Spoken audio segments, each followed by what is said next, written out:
As I walked through the wilderness of this world, I lighted on a certain place where was a den, and I laid me down in that place to sleep. And as I slept, I dreamed a dream. I dreamed, and behold, I saw a man clothed with rags, standing in a certain place, with his face from his own house, a book in his hand, and a great burden upon his back. I looked, and saw him open the book, and read therein. And as he read, he wept and trembled, and not being able longer to contain, he brake out with a lamentable cry, "What shall I do?" In this plight, therefore, he went home and refrained himself as long as he could, that his wife and children should not perceive his distress. But he could not be silent long, because that his trouble increased. Wherefore at length he brake his mind to his wife and children, and thus he began to talk to them. "Oh, my dear wife, and you, the children of my bowels, I, your dear friend, am in myself undone by reason of a burden that lieth hard upon me.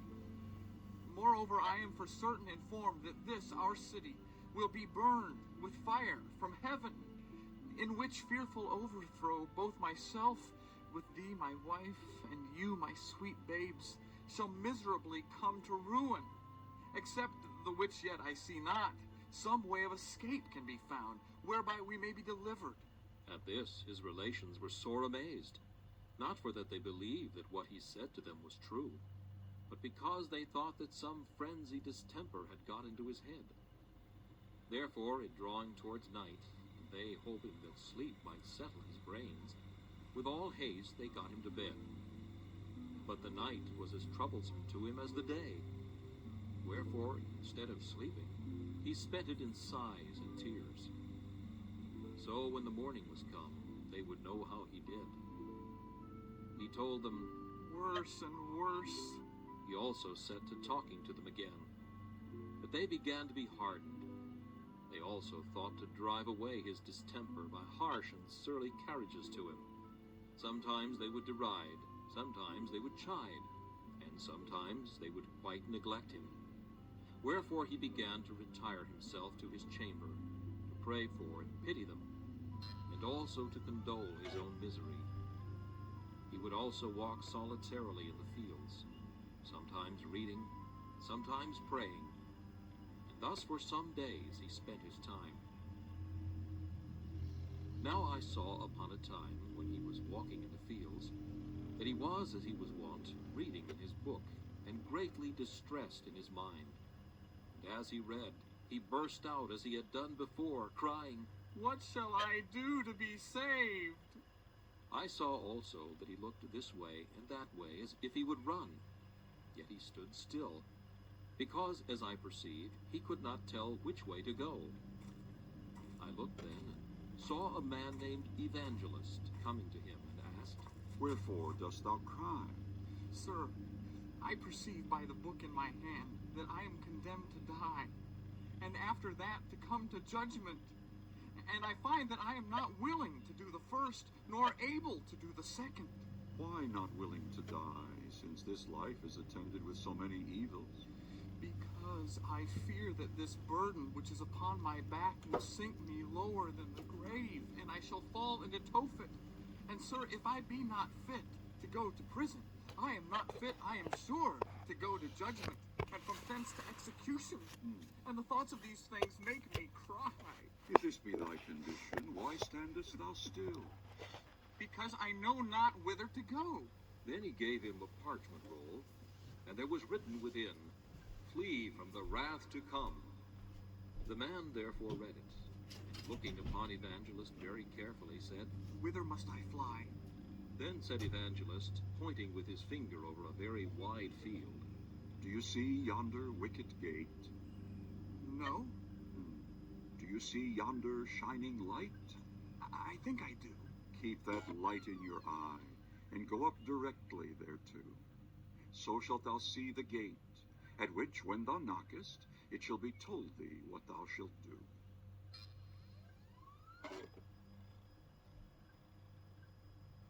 So I saw in my dream that the man began to run. Now he had not run far from his own door, but his wife and children, perceiving it, began to cry after him to return. The man put his fingers in his ears and ran on, crying, Life! Life! Eternal life! So he looked not behind him, but fled towards the middle of the plain. The neighbors also came out to see him run, and as he ran, some mocked, others threatened, and some cried after him to return. And among those that did so, there were two that resolved to fetch him back by force. The name of the one was Obstinate, the name of the other Pliable. Now by this time the man was got a good distance from them. But however they were resolved to pursue him, which they did, and in a little time they overtook him. Then said the man, Neighbors, wherefore are ye come? To persuade you to go back with us. Well, that can by no means be. You dwell in the city of destruction, the place also where I was born. I see it to be so. And dying there, sooner or later you will sink lower than the grave, into a place that burns with fire and brimstone. Be content, good neighbors, and go along with me. What? And leave our friends and our comforts behind us? Yes, because that all which you shall forsake is not worthy to be compared with a little of that which I am seeking to enjoy. And if you will go along with me and hold it, you shall fare as I myself. For there where I go is enough and to spare. Come away and prove my words. What are the things you seek, since you leave all the world to find them? I seek an inheritance incorruptible, undefiled, and that fadeth not away. And it is laid up in heaven and safe there, to be bestowed at the time appointed on them that diligently seek it. Read it so, if you will, in my book. Tush, away with your book. Will you go back with us or no? No, not I, because I have laid my hand to the plow. Come then, neighbor Pliable. Let us turn again and go home without him. There is a company of these crazy-headed coxcombs that when they take a fancy by the end, are wiser in their own eyes than 7 men that can render a reason. Don't revile. Huh? If what the good Christian says is true, the things he looks after are better than ours. My heart inclines to go with my neighbor. What? More fools still? Be ruled by me and go back. Who knows whither such a brain-sick fellow will lead you? Go back and be wise. Nay, but do thou come with thy neighbor, Pliable. There are such things to be had which I spoke of, and many more glorious besides. If you believe not me, read here in this book. And for the truth of what is expressed therein, behold, all is confirmed by the blood of him that made it. Well, neighbor Obstinate, I begin to come to a point. I intend to go along with this good man, and to cast my lot with him. But, my good companion, do you know the way to this desired place? I am directed by a man, whose name is Evangelist, to speed me to a little gate that is before us, where we shall receive instructions about the way. Come then, good neighbor, let us be going. And I will go back to my place. I will be no companion of such misled, fantastical fellows. Now I saw in my dream that when Obstinate was gone back, Christian and Pliable went talking over the plain. And thus they began their discourse. Come, neighbor Pliable, how do you do? I am glad you are persuaded to go along with me. Had even Obstinate himself but felt what I have felt of the powers and terrors of what is yet unseen, he would not thus lightly have given us the back. Come, neighbor Christian. Since there are none but us two here, tell me now further what the things are, and how to be enjoyed, whither we are going. I can better conceive of them with my mind than speak of them with my tongue. But yet, since you are desirous to know, I will read of them in my book. And do you think that the words of your book are certainly true? Yes, verily. For it was made by him that cannot lie. Well said. What things are they? Now there is an endless kingdom to be inhabited, an everlasting life to be given us, that we may inhabit that kingdom forever. Well said. And what else? There are crowns and glory to be given us, and garments that will make us shine like the sun in the firmament of heaven. This is very pleasant. And what else? There shall be no more crying nor sorrow, for he that is owner of the place will wipe all tears from our eyes. And what company shall we have there? Oh, there we shall be with seraphims and cherubims, creatures that will dazzle your eyes to look on them. There also you shall meet with thousands and 10,000s that have gone before us to that place. None of them are hurtful, but loving and holy, every one walking in the sight of God and standing in his presence with acceptance forever. In a word, there we shall see the elders with their golden crowns. There we shall see the holy virgins with their golden harps. There we shall see men that by the world were cut in pieces, burnt in flames, eaten of beasts, drowned in the seas for the love that they bear to the Lord of the place, all well, and clothed with immortality as with a garment. The hearing of this is enough to ravish one's heart. But are these things to be enjoyed? How shall we get to be sharers thereof? The Lord, the governor of the country, hath recorded that in this book, the substance of which is, if we be truly willing to have it, he will bestow it upon us, freely. Well, my good companion, glad am I to hear these things. Come on, let us bend our pace. I cannot go as fast as I would, by reason of this burden that is upon my back. Now I saw in my dream that just as they had ended this talk, they drew near to a very miry slough that was in the midst of the plain. And they, being heedless, did both fall suddenly into the bog. The name of the slough was Despond.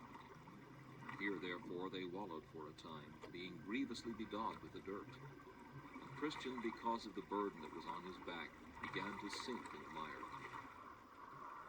Ah, neighbor Christian, where are you now? Truly, I do not know. At this, Pliable began to be offended, and angrily said to his fellow, Is this the happiness you have told me all the while of? If we have such ill speed at our first setting out, what may we expect between this and our journey's end? May I get out again with my life, you shall possess this brave country alone for me.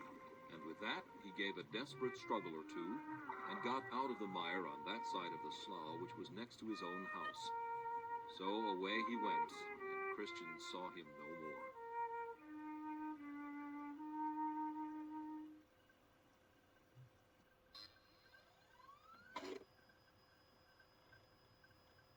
Wherefore Christian was left to tumble in the Slough of Despond alone. But still he endeavored to struggle to that side of the slough that was still further from his own house, and next to the wicket gate, the which he did, but could not get out because of the burden that was upon his back. But I beheld in my dream that a man came to him, whose name was Help, and asked him what he did there. Sir, I was bid go this way by a man called Evangelist, who directed me also to yonder gate, that I might escape the wrath to come. And as I was going, I fell in here. Why did you not look for the steps? Fear followed me so hard that I fled the next way and fell in. Give me thy hand. So he gave him his hand, and he drew him out, and set him upon sound ground, and bid him go on his way. Sir, wherefore, since over this place is the way from the city of destruction to yonder gate, is it that this plat is not mended, that poor travelers might go thither with more security? This miry slough is such a place as cannot be mended. It is the descent whither the scum and filth that attends conviction for sin doth continually run. Therefore it is called the Slough of Despond.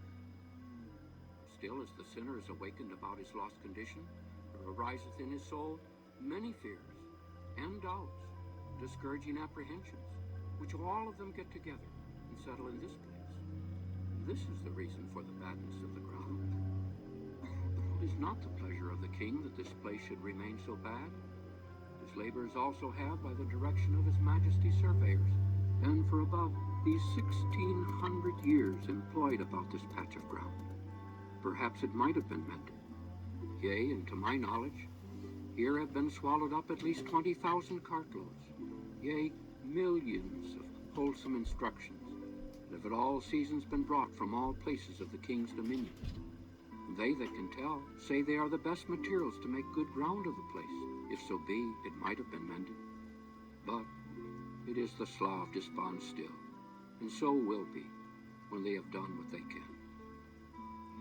True, there are, by the direction of the lawgiver, certain good and substantial steps placed even through the very midst of this Slough. At such time as this place doth much spew out its filth, as it doth against change of weather, these steps are hardly seen, or if they be, men through the dizziness of their heads step beside, then they are bemired to purpose. Notwithstanding, the steps be there, but the ground is good when they are once got in at the gate.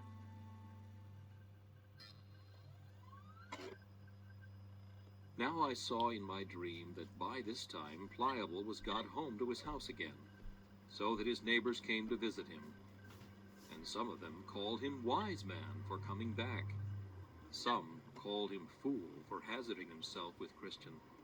Others again did mock at his cowardliness, saying, Surely since you began to venture, I would not have been so base to have given out for a few difficulties.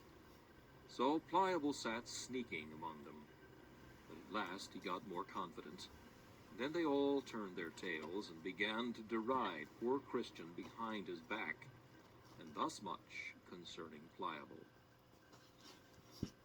Now as Christian was walking solitarily by himself, he espied one afar off, come crossing over the field to meet him, and their hap was to meet just as they were crossing the way of each other. The gentleman's name that met him was Worldly Wise Man. He dwelt in the town of Carnal Policy, a very great town, and also hard by from whence Christian came. This man then, meeting with Christian, and having some inkling of him, for Christian's